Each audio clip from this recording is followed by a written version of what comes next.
The invitation was politely worded, calling for a joint summit in Accra, Ghana, a neutral place where U.S. envoy Karoline Leavitt was set to deliver a message about peace, partnership, and shared progress in Africa.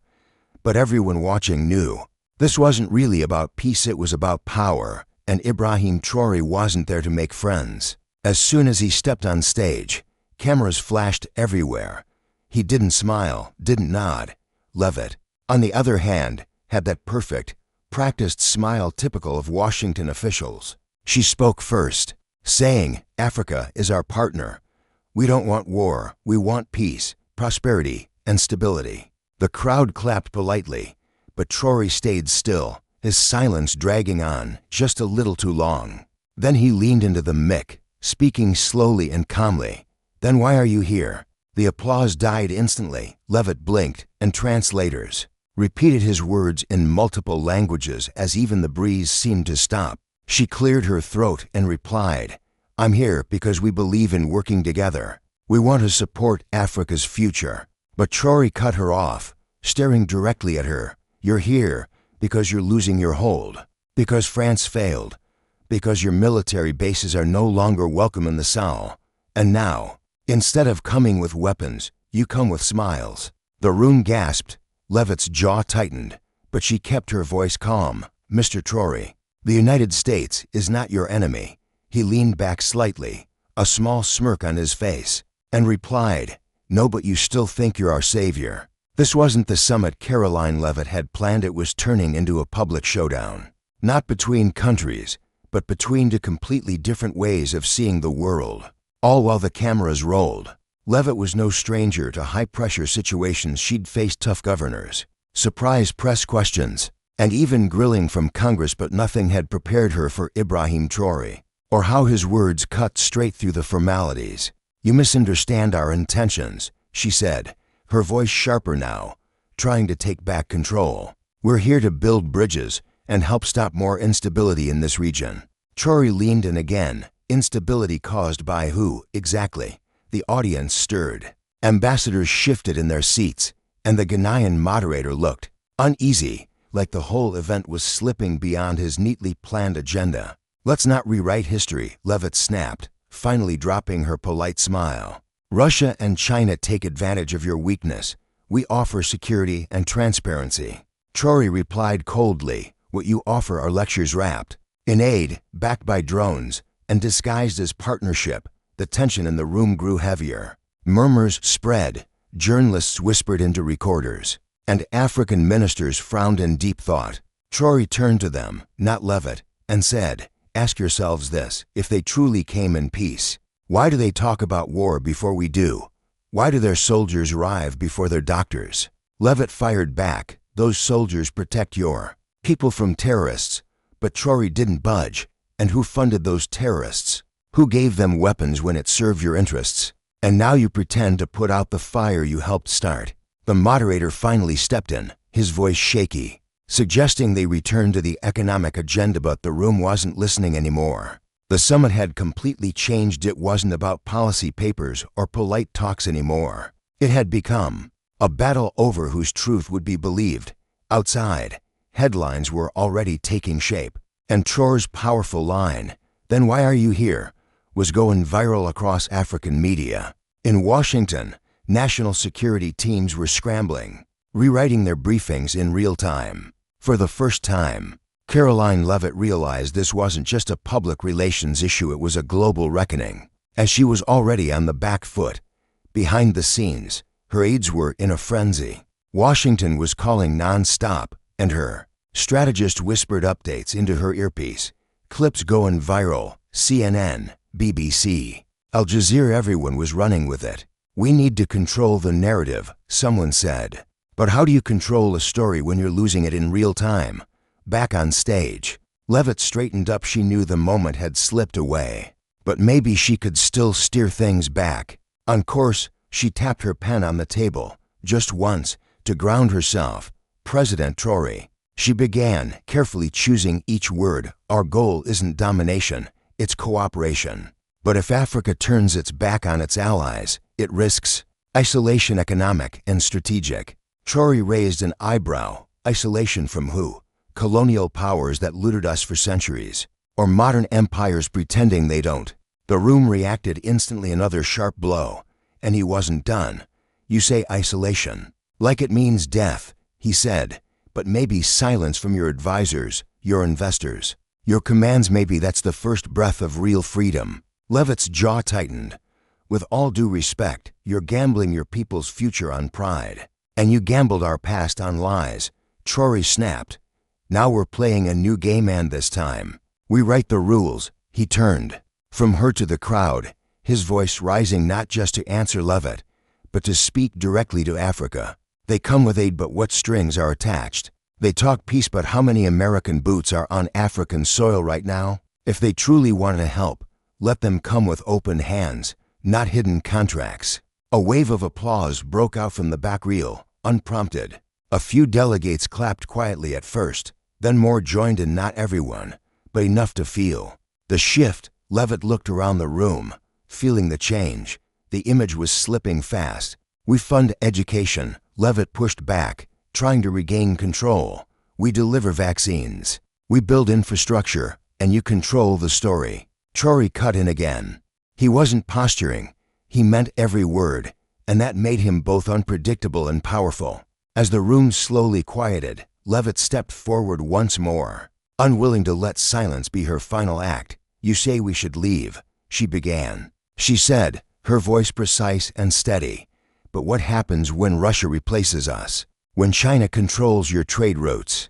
When your so-called freedom just becomes a new kind of dependency? Under a different flag, Traoré didn't flinch. Then let the world watch us fail or rise on our own terms, he replied. Because dependency is still dependency, no matter whose colors it wears.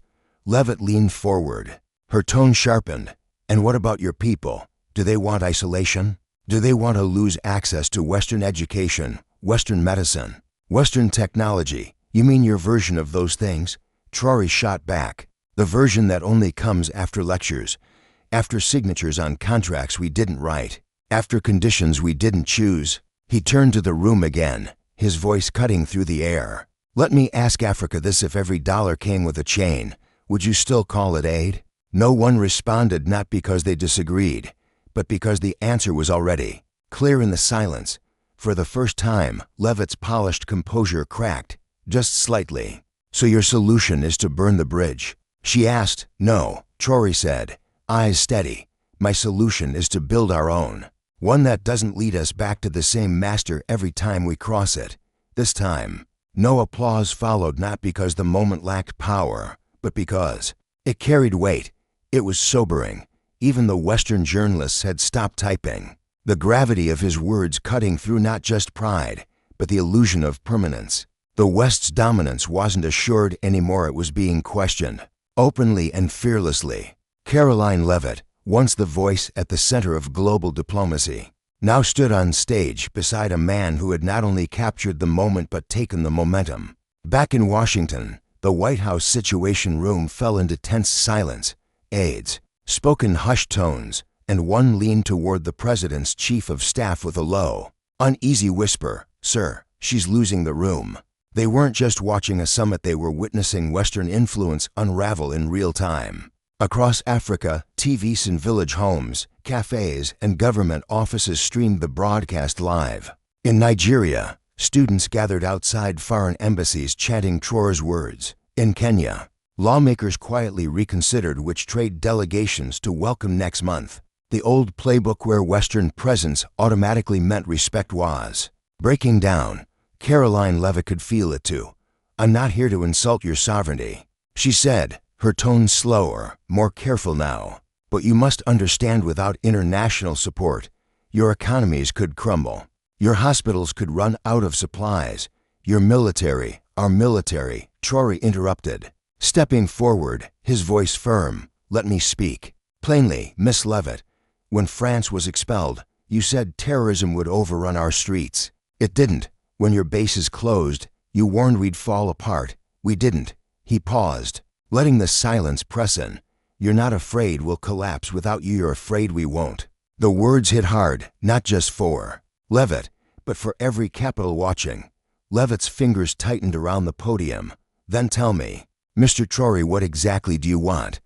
He walked to the center of the stage. Now no notes. No earpiece, no script. I want you to stop pretending you're here for us. I want you to stop calling it peace when it's pressure. I want you to stop offering freedom on a leash. Then he added, voice lower, every word heavier. And I want our children to grow up knowing that when America said, we come in peace, Africa had the courage to answer, we're already free. That final line was a blowtorch through diplomacy. It didn't just win the room. It branded a message into the memory of a continent. Even Karoline Leavitt knew it, because in that moment, she stopped being the center of attention and started becoming a symbol of something fading. The summit didn't end at unraveled. After Traoré's closing words, the room sat frozen. Ministers shifted awkwardly, aides whispered, journalists pounded away at keyboards. It was clear something irreversible had just happened. Africa wasn't merely responding anymore, it was rejecting. Leavitt stood motionless, eyes fixed ahead. The original plan had been to reinforce U.S. partnerships, strengthen democratic ties, and quietly dissuade Africa from leaning further toward China, Russia, or Turkey. But what she faced now wasn't geopolitical drift, it was a confident uprising. When the moderator finally called a break, reporters rushed the stage. But Leavitt walked off without a word. Behind the curtain, her staff was already overwhelmed, calls flooding in from Capitol Hill, the State Department, anxious donors. Meanwhile, Traoré stayed behind, shaking hands with Ghanaian officials, nodding to youth leaders, and posing for photos with one raised fist, silent but powerful. That image went everywhere within the hour. In Dar es Salaam, murals appeared overnight, painted with the words "We're already free." In Mali, students projected clips of the summit onto a university wall, cheering every time Traoré spoke. Even in France, headlines read, "America's message falls flat in Africa." The next morning, during a tense press conference, a Western reporter asked Leavitt, "Do you believe President Traoré represents a new challenge to U.S. interests in Africa?" She paused, her tone careful, but her response said it all. "He represents a different conversation, one we can't afford to ignore." That single statement triggered another storm. Pundits in the West called it a quiet concession. African media hailed it as long overdue, and across a continent where years of silence had been dressed up as cooperation, one question now echoed louder than ever: what if we don't need them anymore? And even more striking, what if the world is finally listening? 3 days after the summit, the African Union held an emergency closed-door session, not due to a crisis, but because of overwhelming public pressure. From Bamako to Addis Ababa, local governments were flooded with one demand: stand like Traoré. Some leaders hesitated, weighed down by U.S. aid, IMF conditions, and European investments. But others saw the moment for what it was: an opportunity to ride the wave Traoré had ignited.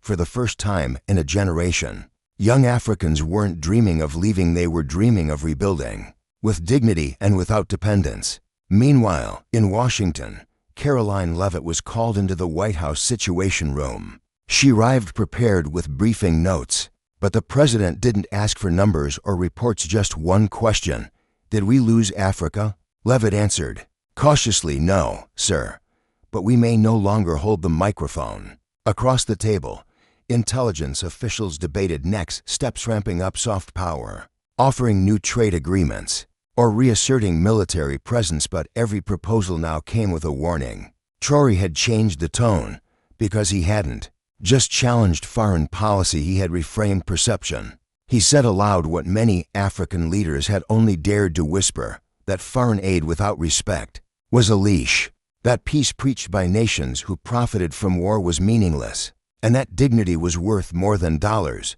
In Burkina Faso, President Traoré took to national TV, addressing the country from the presidential palace. He didn't mention Karoline Leavitt by name, he didn't have to. "Our future is not something to be negotiated in foreign hotels," Traoré said. "Our strength will not be measured by how well we mimic others. Africa will rise not because they allow it, but because we choose it." The speech, delivered without theatrics or dramatic effects, was broadcast in 17 languages, just words, steady and clear. In its wake, quiet shifts began rippling across the continent. Several countries started reviewing the presence of foreign military bases. Some froze Western contracts, demanding renegotiation. Others requested new trade terms on their own terms. And for the first time, African students studying abroad weren't just talking about how to return and help, they were organizing digital forums about how to stay and lead. What Traoré had sparked was no longer just a moment, it was becoming a doctrine. Weeks after the summit, a European journalist secured a rare interview with Ibrahim Traoré inside the presidential compound. She began with the question most had avoided. "Mr. President, do you believe Africa and the West are at war?" Traoré didn't blink. "No," he said. "Not in the way you think. We're not fighting tanks or drones, we're fighting assumptions." He leaned forward, calm but unwavering. "You assume we are weak unless we're funded, that we are lost unless we are guided, that we are dangerous unless we are controlled." He paused. "The real threat to that worldview is when we prove otherwise." The interview aired globally, setting off a wave of reactions, furious backlash from Western commentators, glowing praise across African media. In Paris, pundits called him reckless. In Washington, think tanks labeled him a destabilizer. But across Africa, a new title was spreading: independent. In Washington, Karoline Leavitt was called into a private Senate hearing. No cameras, no press, just sharp, pointed, increasingly anxious questions. What went wrong? She answered plainly, "We didn't lose control, we lost the illusion that we ever had it." No formal apology was issued, no sanctions imposed, no military threats made, but something deeper shifted. Respect was recalibrated. Western embassies began to adjust their tone. The language became softer, the approach less commanding. Delegations no longer arrived to dictate, they came to discuss. And in African capitals, the word consultation finally meant what it always should have: mutual consent. In his second national address since the summit, Traoré spoke not just to Burkina Faso, but to the entire continent. "They came to teach us peace," he said, "but we showed them power, the quiet kind, the kind that doesn't bow, the kind that doesn't beg. And now, the world must speak to us differently or not at all." No fireworks followed. No parades, just a new reality, forged not by conflict, but by conviction. In the corridors of power, from Brussels to Beijing, Washington to Lagos, one name now carried the weight of a continent ready to stand: Traoré. In a world ruled by power, perception, and protocol, sometimes all it takes is one moment, not of war, but of words, to shift the balance. Karoline Leavitt came to offer peace.